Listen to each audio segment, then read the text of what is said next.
नमस्कार दोस्तों, मैं अपने YouTube चैनल में आपका स्वागत करता हूँ। आज के इस वीडियो लेक्चर में हम ये सीखेंगे कि ब्रेक रजिस्टर का कैलकुलेशन कैसे करते हैं। प्रीवियस वीडियो में मैंने ये बताया था कि VFD एक्चुअली में काम कैसे करता है, उसके अंदर जो इलेक्ट्रॉनिक सर्किट लगे रहते हैं किस तरीके से काम करता है, कैसे AC को DC, DC को AC में कन्वर्ट करता है, ये सब के बारे में काफ़ी डिटेल में बताया था। मैंने वहाँ पर एक पॉइंट आपको डिस्क्राइब किया था कि जहाँ पर मेरा एक कैपेसिटर बैंक लगा था और जो मेरे एनर्जी को स्टोर कर रहा था, जो मेरे AC से DC में कन्वर्ट हो रहा था। तो AC से DC में कन्वर्ट होने के बाद जो DC वोल्टेज जनरेट हो रही थी उसको स्टोर कर रहा था, और सब्सिक्वेंट जब इन्वर्टर को नीड पड़ रही थी, मीन्स उसके बाद वाली सर्किट इन्वर्टर को, तो उसको वो ट्रांसफ़र कर रहा था। तो अब ये जो मेरा DC वोल्टेज स्टोर हुआ था, अब उसी को डेसिपेट करने के लिए हम क्या करेंगे, ब्रेक रजिस्टर का यूज करेंगे। ब्रेक रजिस्टर बहुत इंपॉर्टेंट होता है इंडस्ट्री में।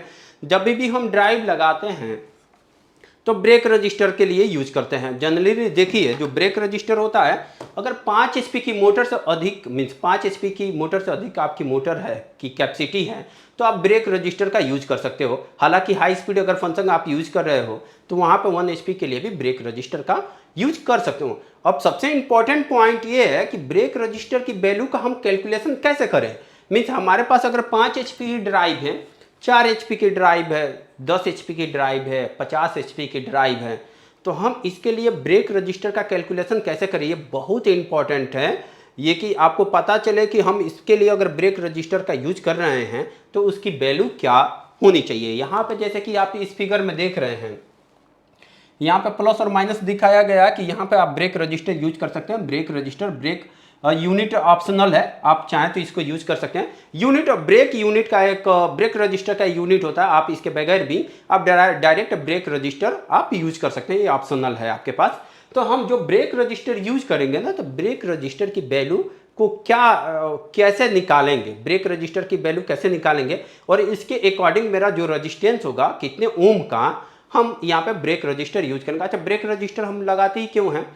अब देखिए, आपके पास एक मोटर है और एक ड्राइव से, मैं यहाँ पे समझा देता हूँ इसके लिए कि आपके पास एक मोटर है जो बहुत हैवी रोलर से कनेक्ट है। आपके पास ये मोटर है, ये आपका मोटर है और ये मोटर का शाफ्ट है, और इसको एक बहुत हैवी रोलर के साथ कनेक्ट किया गया है। ये बहुत हैवी रोलर के साथ कनेक्ट किया गया है। अब क्या होता है कि ये रोलर है जिसको रोटेट कर रहा है, और ये आपकी क्या है, मोटर है। और इस मोटर को सप्लाई जो जा रही है 3 फेज, मतलब मैं VFD से सप्लाई दे रहा हूँ। किससे सप्लाई दे रहा हूँ आपको, इसको VFD से, VFD का आउटपुट से सप्लाई दे रहा हूँ। अभी क्या हुआ कि मोटर मेरी फुल स्पीड पर चल रही थी और इस रोलर को रोटेट कर रहा था। मैंने क्या किया, सडन इसको स्टॉप कर दिया, स्टॉप बटन को प्रेस किया। अब मेरी क्या हुई, VFD से स्टार्ट कमांड गया और मोटर सडन वहीं पर रुक गया।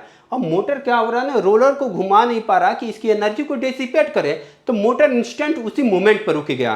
तो आपने यहाँ पे एक कैपेसिटर बैंक के बारे में पढ़ा था, तो उस मोमेंट पे जो इनर्शिया इसके अंदर बचा है, जो वोल्टेज को स्टोर किया है, अब वो वोल्टेज कहाँ डेसिपेट होगा, उसी वोल्टेज को डेसिपेट करने के लिए मैं क्या करूंगा, ब्रेक रजिस्टर का यूज करूंगा। जो इसके अंदर एनर्जी स्टोर हुई है उसके एनर्जी को डेसिपेट करने के लिए मैं ब्रेक रजिस्टर का कैलकुलेशन करूंगा कि ब्रेक रजिस्टर इसलिए हम लगाते हैं।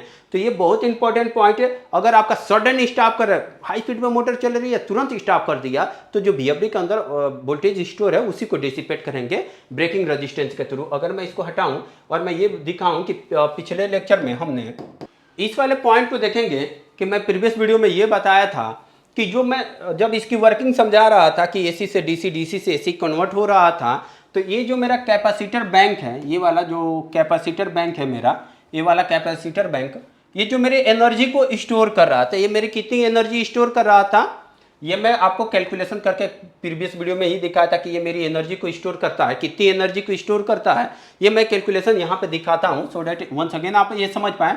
और सबसे इंपॉर्टेंट पॉइंट है, इसी के अकॉर्डिंग आप क्या करेंगे, आप इसके रजिस्टेंस का कैलकुलेशन करेंगे। यहाँ पे ये जो मेरा कैपेसिटर बैंक है, ये जो कैपेसिटर DC बस बार वोल्टेज भी इसको बोल सकते हो, कि जो DC बस बार वोल्टेज है, यहाँ पे प्लस और माइनस जो मेरा DC वोल्टेज स्टोर हुआ है, इसी DC वोल्टेज को डेसिपेट करने के लिए मैं क्या करूंगा, ब्रेक रजिस्टर का यूज करूंगा। ये DC बस वोल्टेज कितने वोल्टेज को स्टोर करता है, √2 टाइम मल्टीप्लाई बाई यहाँ पे लाइन वोल्टेज, जो लाइन वोल्टेज आपका जनरेट होगा उस लाइन वोल्टेज का अगर उसमें √2 टाइम का मल्टीप्लाई करूंगा तो मुझे डीसी बस वोल्टेज पे कितना वोल्टेज स्टोर हुआ ये वैल्यू मुझे मिल जाएगी। तो √2 टाइम की वैल्यू क्या होगी, मैं यहाँ पे लिख दूँ, सॉरी यहाँ पे मैं लिख देता हूँ 1.414 मल्टीप्लाई बाई VL, ये line voltage equal to V DC voltage, ये मेरा बनेगा।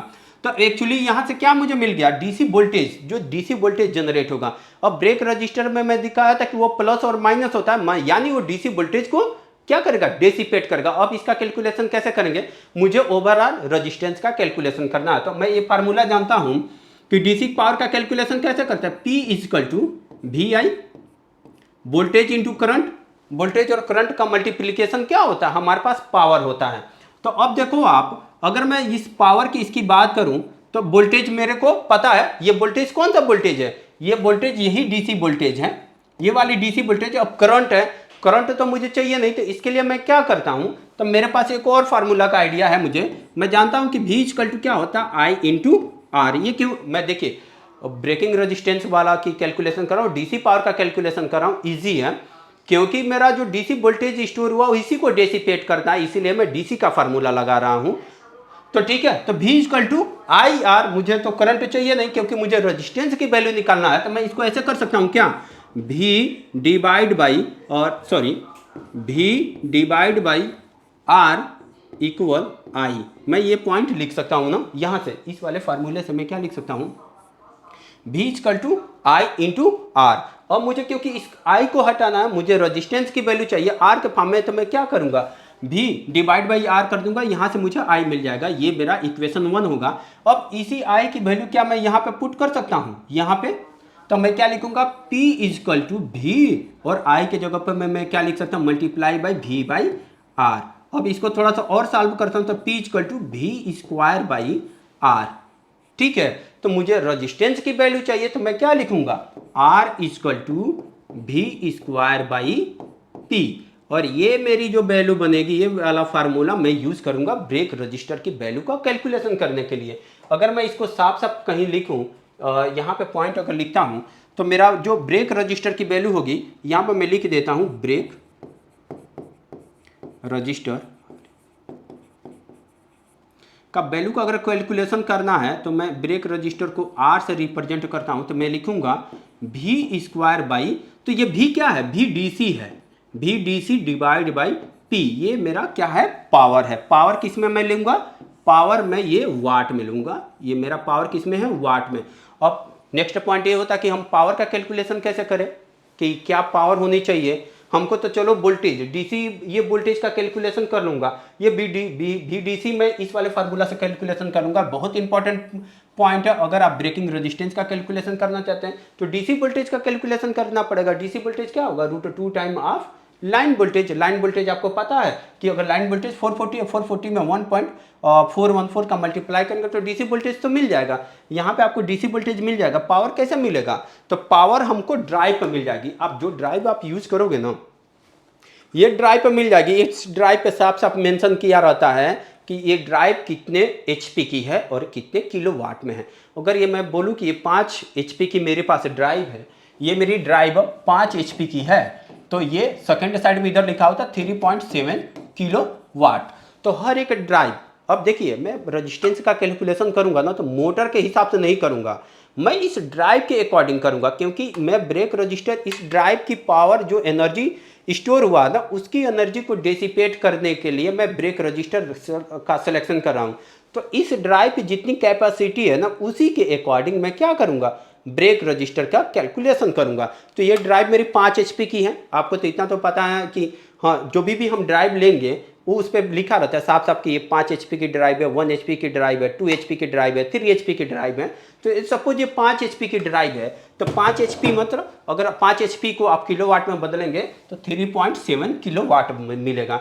तो आपको वाट भी पता चल गया कि कितना डीसी वोल्टेज हो, और वाट का भी पता चल गया कि वाट ये मेरा क्या होगा, ये ड्राइव का वाट होगा। अगर मैं इसको मिटा दूं तो वाट जो होगा किसका होगा, ड्राइव का होगा, क्योंकि मैं ब्रेक रजिस्टर किस में लगाना है, मुझे ड्राइव पे लगाना है, ना कि मोटर पे लगाना है। तो मोटर की रेटिंग के हिसाब से नहीं हम यूज करूंगा, मैं ड्राइव की रेटिंग को लेके चलूंगा। तो ये मेरा ओवरऑल फार्मूला बना जो ब्रेक रजिस्टर की वैल्यू का कैलकुलेशन करने के लिए। तो वंस अगेन ये तो पूरा क्या था कि डेरिवेशन मैंने करके दिखाया कि ब्रेक रजिस्टर की वैल्यू को कैसे कैलकुलेट करता है। मैं इन सबको क्लीन करता हूं और 1 पॉइंट एक ही जगह पे लिख देता हूं कि मेरा जो ब्रेक रजिस्टर का वैल्यू होता है R equal to V square, ये डीसी वोल्टेज होता है, और डिवाइड बाई पी, ये मेरा पावर होता है। ये जो पावर क्या होता है, ड्राइव का पावर होता है।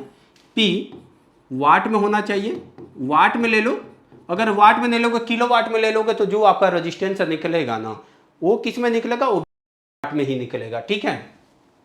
और तो वो वाट में आप कन्वर्ट कर लो। ये डीसी वोल्टेज जो भी डीसी की वैल्यू होती है √2 टाइम लाइन वोल्टेज होता है, ये वाला आपको पता होना चाहिए, तो आप रजिस्टेंस कैलकुलेट कर सकते हो।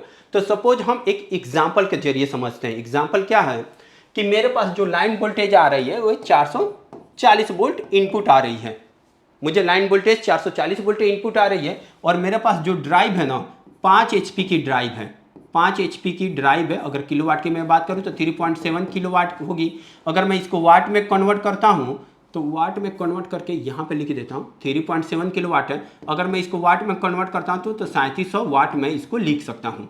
तब मुझे यहाँ से पता चल गया कि वाट कितनी है। वाट का सिंपल कैसे पता चला, वाट को मैंने ड्राइव से चेक किया। इस ड्राइव के लिए मैं समझ गया कि ये ड्राइव मेरी 5 HP की है, तो 5 HP की वाट कितना बनेगा, 3700 वाट मिलेगा। मुझे वाट पता चल गया, और ये कितनी सप्लाई आ रही है हमारे VFD पे ये भी मुझे पता चल गया। तो मैं रेजिस्टेंस का कैलकुलेशन कैसे करूंगा, R equal to DC voltage सबसे पहले निकालूंगा। तो डीसी वोल्टेज के लिए मैं ये फार्मूला यूज करूंगा, √2 मल्टीप्लाई बाई 440 और इसका होल स्क्वायर। यहाँ पे जैसे कि मेंशन किया गया क्या है, यहाँ पे देखेंगे कि होल स्क्वायर है इसका, तो whole square divide by power कितनी है। अगर P की पावर में 3.7 किलोवाट है तो वाट में बदलूंगा तो ये 3700 वाट हो जाएगा। अगर आप इसका कैलकुलेशन करेंगे तो √2 का अगर स्क्वायर करेंगे तो √2 टाइम आप ऐसे भी कर सकते हैं सिंपल। √2 की वैल्यू होती है 1.414 मल्टीप्लाई बाई 440 का होल स्क्वायर। अब इसका कैलकुलेशन करके 3700 में से आप डिवाइड कर दीजिए। तो इसका मैं कैलकुलेशन करके बता रहा हूँ कि इसकी वैल्यू कितनी आएगी। आप इस कैलकुलेशन को थोड़ा सा समझना। 440 तो 622.6 आ रहा, तो यहाँ पे आ जाएगा और 622.16 आ रहा है। 16 का होल स्क्वायर डिवाइड बाई 3700। अब इसका होल स्क्वायर करके इसकी वैल्यू मैं यहाँ पे लिख देता हूँ। अब 622 का होल स्क्वायर करता हूँ, की जो वैल्यू आएगी यहाँ पर लिख देता हूँ 38708.06 आएगा। ये मेरा क्या होगा, ये मेरा वोल्टेज होगा, जो उसके बाद डिवाइड बाई 3700। अब जो ये वैल्यू आ रही है इसमें मैं 3700 से डिवाइड कर दूंगा क्योंकि ये रेजिस्टेंस है, तो डिवाइड बाई 3700 से मैं डिवाइड कर दिया, तो इसके ओवरऑल रिजल्ट मेरा आ रहा है 104.61। ये क्या आ गया, ये ओम आ गया। अब मुझे यहाँ से पता चल गया कि ब्रेक रजिस्टर की वैल्यू क्या होगी। अगर मैं यहाँ पे लिखूँ, इसके लिए अगर 440 वोल्ट सप्लाई आ रही है और मेरी जो ड्राइव है 440 वोल्ट सप्लाई आ रही है और मेरी ड्राइव जो है 5 HP की है, और 5 HP / 3.7 किलोवाट की है, तो इसके लिए जो ब्रेक रजिस्टर की वैल्यू आएगी, R रजिस्टेंस की मैं वैल्यू करूं तो 104 ओम की वैल्यू आएगी, ठीक है। बट क्या होता है कि मैन्युफैक्चरिंग में आप देखेंगे कि 104 का ओम का मेरे पास क्या है, ब्रेक रजिस्टर नहीं अवेलेबल है, तो आप 110 ओम का भी ब्रेक रजिस्टर का यूज कर सकते हैं, या फिर आप इसे थोड़ा सा कम या फिर प्लस कर सकते हैं। 110 ओम का रजिस्टर आप यूज कर सकते हैं। तो ये इस तरीके से आप ब्रेक रजिस्टर का यूज करेंगे। ब्रेक रजिस्टर R = 104 ओम का यूज कर सकते हैं।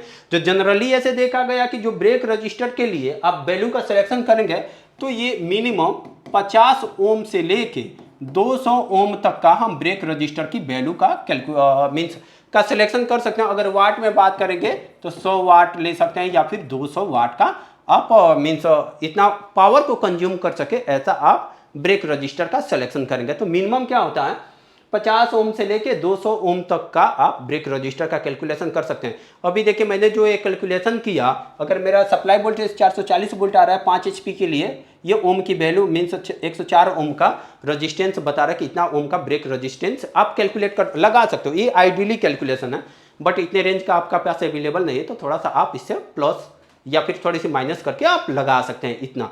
बट ये है एग्जैक्ट कैलकुलेशन, अगर इतना ओम का मिल जाता तो ये बेहतर है।